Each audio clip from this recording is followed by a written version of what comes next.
Family কার্ডের খবর আপনারা পেয়েছেন এবং মাননীয় প্রধানমন্ত্রী সবকিছু ঠিক থাকলে আগামী 10ই মার্চ বগুড়াতে উনি এটা আনুষ্ঠানিক উদ্বোধন করবেন ইনশাআল্লাহ। এদেশের জনগণের ভোটে বগুড়ার কৃতি সন্তান শহীদ রাষ্ট্রপতি জিয়াউর রহমান, যিনি বিএনপি প্রতিষ্ঠা করেছেন, মহান স্বাধীনতার ঘোষণা দিয়েছেন এবং এদেশের সফল একজন রাষ্ট্রনায়ক ছিলেন। ওনার সহধর্মিণী আমাদের শ্রদ্ধেয় মাতা সাবেক সফল প্রধানমন্ত্রী দেশনেত্রী বেগম খালেদা জিয়ার, উনিও একজন সফল প্রধানমন্ত্রী ছিলেন।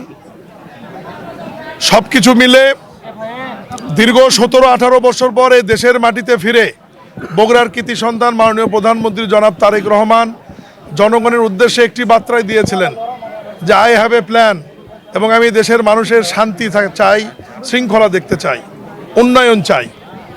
এই কথা বলে উনি জনগণের কাছে গিয়েছেন এবং জনগণ স্বতঃস্ফূর্তভাবে অবাধ সুষ্ঠু নিরপেক্ষ নির্বাচনের মাধ্যমে বিপুল সংখ্যাগরিষ্ঠতার মাধ্যমে ম্যান্ডেট দিয়েছে বিএনপিকে, সরকার গঠনের সুযোগ দিয়েছে। আপনারা সবাই জানেন যে আমাদের সরকারের বয়স 9 দিন, এর মধ্যে আজকে দিয়ে 3 দিন সরকারি ছুটি। এই ছুটির দিনও মাননীয় প্রধানমন্ত্রী শনিবার অফিস করেছেন, তার মানে মোটে সরকারের কর্মদিবস হয়েছে 7 দিন। এই 7 দিনের মধ্যে অনেক যুগান্তকারী সিদ্ধান্ত আমাদের বিএনপি সরকার, মাননীয় প্রধানমন্ত্রী জনাব তারেক রহমানের সরকার, জনগণের সরকার নিয়েছে। স্বাস্থ্যকর হালিম রাঁধুনি হালিম, হালিম হোক রাঁধুনি হালিম। ইতিমধ্যেই ফ্যামিলি কার্ডের খবর আপনারা পেয়েছেন যে এটি পাইলট প্রোগ্রাম হিসাবে 14টি উপজেলায় আমরা শুরু করতে যাচ্ছি ঈদের আগেই, এবং মাননীয় প্রধানমন্ত্রী সব কিছু ঠিক থাকলে আগামী 10ই মার্চ বগুড়াতে উনি এটা আনুষ্ঠানিক উদ্বোধন করবেন ইনশাআল্লাহ।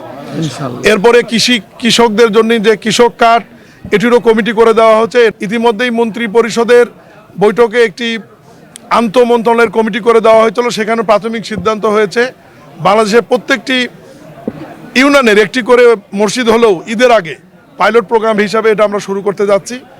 এরপরে আপনার খেলাধুলা, বৃক্ষরোপণ, খাল খনন, কর্মসংস্থান, শিক্ষা, এ ব্যাপারেও ইতিমধ্যেই ক্যাবিনেট মিটিংয়ে মাননীয় প্রধানমন্ত্রী আন্তঃমন্ত্রণালয়ের কমিটি করে দিয়েছেন। সংশ্লিষ্ট যারা এর সঙ্গে জড়িত এই কমিটিগুলো কাজ করছে, দ্রুতই এই বিষয়গুলো শুরু হবে। আর আপনাদেরকে আমি আরেকটা বিষয় বলি যে প্রত্যেক সরকারের একটি অর্থ বছর রয়েছে, আপনারা নিশ্চয়ই জানেন। মে থেকে জুন আমরা অর্থ বছরে একদম শেষ প্রান্তে রয়েছি।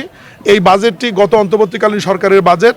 এই বাজেটের মধ্যে সীমিত যেটি রয়েছে সেটি দিয়েই জনগণের কাছে কমিটমেন্ট অনুযায়ী সরকার পাইলট প্রোগ্রাম হিসেবে কর্মসূচিগুলো আমরা শুরু করছি, এবং আগামী বাজেটে এই আমাদের বিএনপির যে নির্বাচনী প্রতিশ্রুতি সাধারণ মানুষের জন্য, জনগণের জন্য, ফ্যামিলি কার্ড, কৃষক কার্ড, শিক্ষা, কর্মসংস্থান, খেলাধুলা, বৃক্ষরোপণ, খাল খনন, ইমাম মজিমদের বেতন আমরা বড় ধরনের বাজেটে রেখে যাতে দ্রুত মানুষের কাছে বাস্তবায়ন করে পৌঁছানো যায়, এ ব্যাপারে পদক্ষেপ নেওয়া হবে।